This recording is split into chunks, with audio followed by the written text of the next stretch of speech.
Yes, good morning students. Last video में हमने यह देखा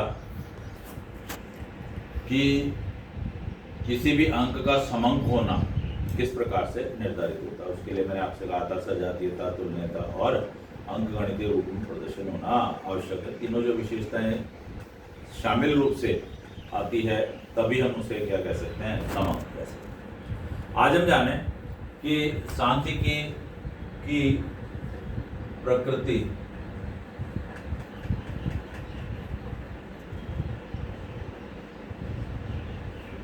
नेचर क्या होती है। तो सुनिए ध्यान से, सांख्यिकी की नेचर क्या होती है। नेचर से क्या मतलब है, सांख्यिकी किस प्रकार का ज्ञान है, किस प्रकार का विषय है। तो सांख्यिकी के नेचर के बारे में एक प्रश्न अक्सर आता रहा है कि कला व विज्ञान दोनों हैं। सांख्यिकी कला भी है और सांख्यिकी विज्ञान भी है। तो हम जाने, ये क्वेश्चन अगर आपके पास आता है तो आप पूरा विस्तार से लिखेंगे इसको। पहले सांख्यिकी की डेफिनेशन देंगे, डेफिनेशन देने के बाद आप लिखेंगे कि सांख्यिकी विज्ञान कैसे है और सांख्यिकी कला कैसे है। तो सुनिएगा ध्यान से। सबसे पहले मैं बात करूं विज्ञान की।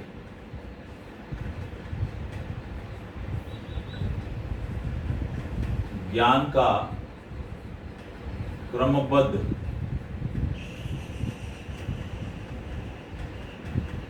अध्ययन ही क्या होता है, विज्ञान है। ध्यान दें, यहां अगर आप स्टैटिस्टिक्स करना चाह रहे हैं तो स्टैटिस्टिक्स में भी आपको क्या करना होगा, बिल्कुल क्रमबद्ध अध्ययन करना होगा।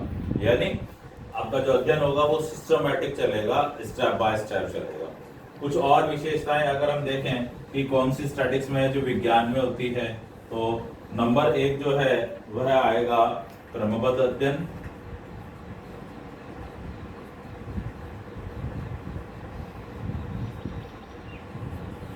नंबर 2 जो आएगा नियम।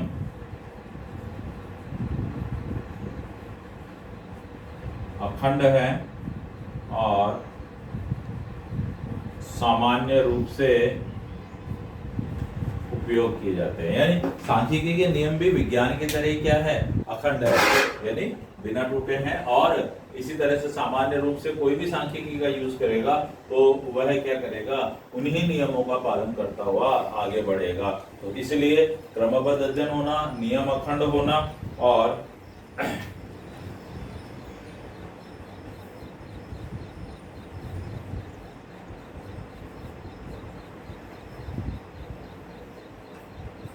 कार्य कारण संबंध होना।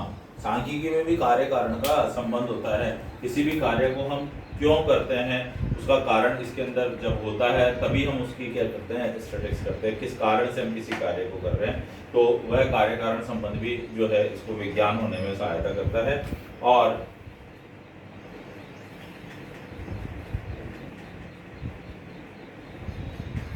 विकासशील, विकासशील से क्या मतलब है कि भाई हरदम कुछ ना कुछ आगे गुंजाइश बनी रहती है।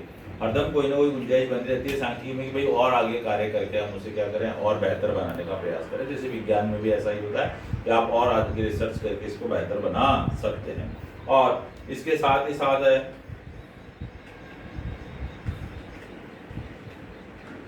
वर्तमान व भूतकालीन तथ्यों का समावेश करते हुए। स्टैटिस्टिक्स में जो है वर्तमान और भूतकाल दोनों के तथ्यों का समावेश करते हुए हम क्या करते हैं, अध्ययन करते हैं, जो कि साइंस का एक पार्ट है। तो इस तरह से अगर ये सारी चीजें स्टैटिस्टिक्स में भी मिलती है जो कि साइंस में मिलती है, इसी कारण कहा जाता है कि जो सांख्यिकी है वह क्या है, विज्ञान भी है, यानी स्टैटिस्टिक्स इज अ साइंस। दूसरी बात करें कला। कला जो है वह किसी भी कार्य को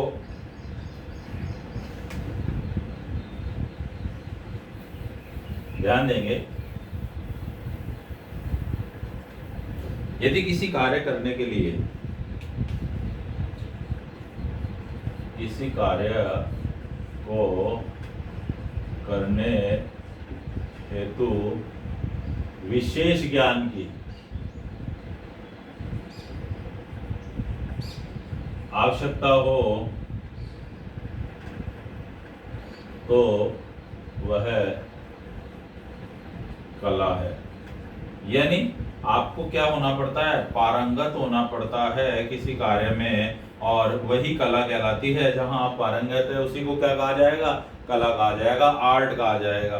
तो किसी भी कार्य को करने का जो विशेष स्वरूप होता है, विशेष ज्ञान की आवश्यकता होती है, वह हमें स्टैटिस्टिक्स में भी लेनी होती है। जो सांख्यिकी है उसमें भी हमको क्या करना पड़ता है, सांख्यिकी विभिन्न विधियों का क्या करना पड़ता है, विस्तृत ज्ञान लेना पड़ता है। और यह हर कोई नहीं कर सकता। जिसको सांख्यिकी के बारे में अनुभव होगा, जिसने इसके अंदर ट्रेनिंग ली होगी, अच्छा कार्य किया होगा, पहले सांख्यिकी को अच्छे से पढ़ा होगा, वही सांख्यिकी के कार्य को आगे कर सकता है। तो इसलिए सांख्यिकी क्या है, एक कला भी है। तो ये तो बात होती है कि नेचर क्या है, सांख्यिकी जो है वो कला और विज्ञान दोनों है। आगे हम जो डिस्कस कर रहे हैं वह डिस्कस कर रहे हैं सांख्यिकी की परिसीमाएं। देखिए, परिसीमाएं का मतलब होता है कोई भी आप विषय लें या कोई भी बात हो तो उनकी लिमिटेशंस तो होती ही है। ये तो निश्चित है कि कोई ना कोई लिमिटेशन तो मिलेगी मिलेगी। इसी तरह से सांख्यिकी की परिसीमाएं,